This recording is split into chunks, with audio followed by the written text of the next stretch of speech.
বসতে লক্ষ্মী, অর্থাৎ তুমি যদি বাণিজ্য করো তুমি লক্ষ্মী লাভ করবে।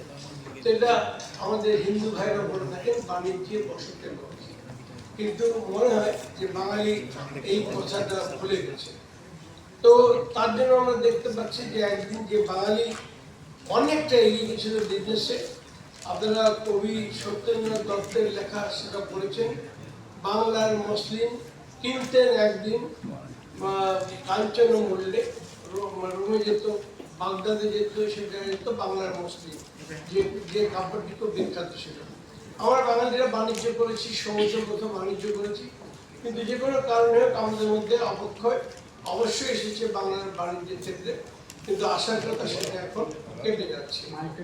তো আজকে সারা পৃথিবীতে যে গ্লোবালাইজেশন হয়েছে, যে বিশ্বের যে ওপেন মার্কেট হয়েছে, যে উদারনৈতিক মার্কেট হয়েছে, ওরা বলছে উদারনৈতিক, আমি জানি না সত্যিকার অর্থে একটা উদারনৈতিক কিনা।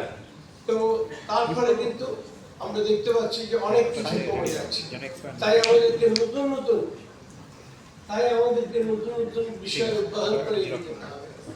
মাইনরিটি কমিশনের চেয়ারম্যান হিসেবে পশ্চিমবঙ্গে আমি বিভিন্ন জেলা ট্যুর করে থাকি এবং আমার স্টাডি ট্যুর করি। আমি বিভিন্ন জায়গায় যাই, দেখার চেষ্টা করি সেখানকার মানুষজন কেমন আছে।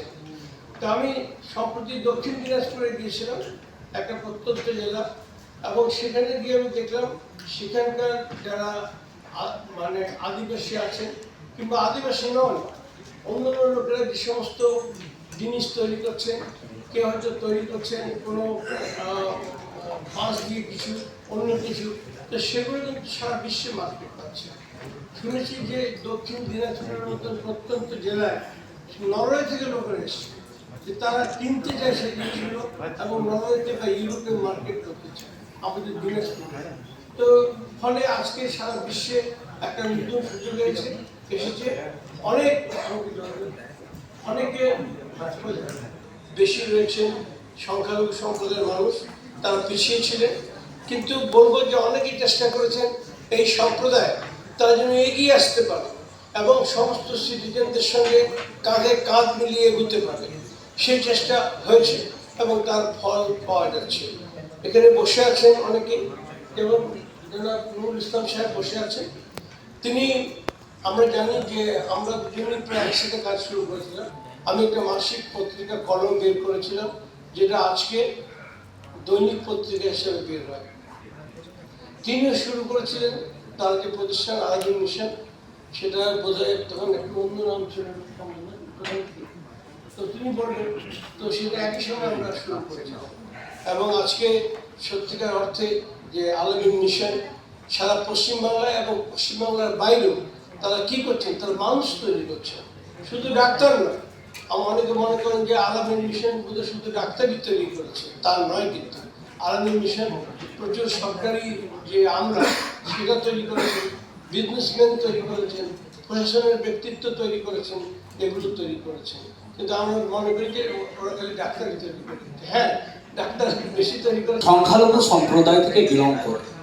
আমরা দেখতে পাচ্ছি যে আইএএস, আইপিএস, ডব্লিউবিসিএস এবং বিভিন্ন সেক্টরে মাইনরিটিদের প্রতিনিধিত্ব কিন্তু অনেক গুণ বেড়ে চলেছে। এটা আমাদের কাছে অত্যন্ত আনন্দের। আর আমরা এটাও চাই যে আমাদের সম্প্রদায় আজকে যে যারা অনেকটাই পিছিয়ে আছে, তাদের পিছিয়ে পড়া থেকে এগিয়ে আসতে গেলে আমাদের কাজী মহাসিন আজিমের লেখা এই আজকের এই যে তরুণ প্রজন্ম, হ্যাঁ, তো শিক্ষা তাদের শুধুমাত্র চাকরি পাওয়ার যে যোগ্যতা, সেই যোগ্যতায় থেমে যায় না। কারণ শিক্ষা তাদের শেখায় যে কিভাবে সমাজে পরিবর্তন আনতে হবে, কিভাবে তাদেরকে নিজেকে বিশ্ব স্তরে মানে প্রতিষ্ঠান হতে হবে সমাজে।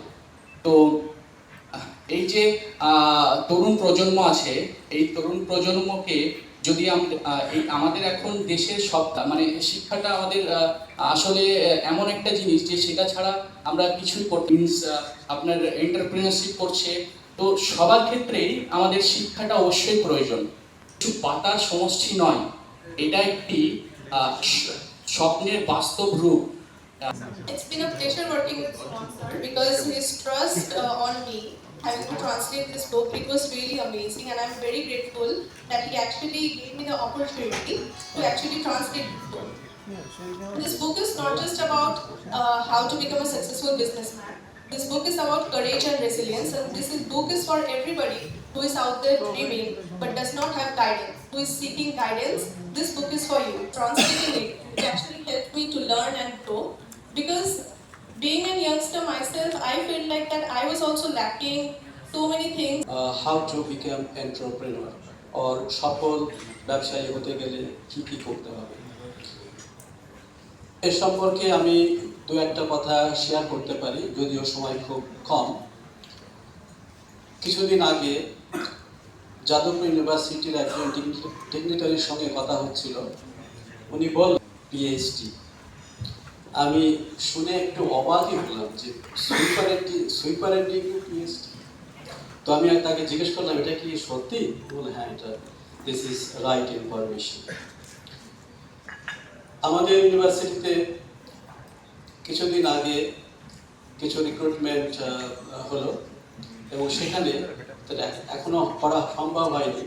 একটা পোস্ট আছে, তার জন্য অ্যাপ্লিকেশন হচ্ছে মোর দ্যান 300। একটা post more than 300, not teaching post. সেই 300 মধ্যে থেকে আমাদেরকে একজনকে চুজ করতে হবে। That is not that very easy. So there are many statistics like this which shows that grim situation in the job market. That's why we have to encourage our younger stars to look into the other opportunities, and that is particularly to become entrepreneur.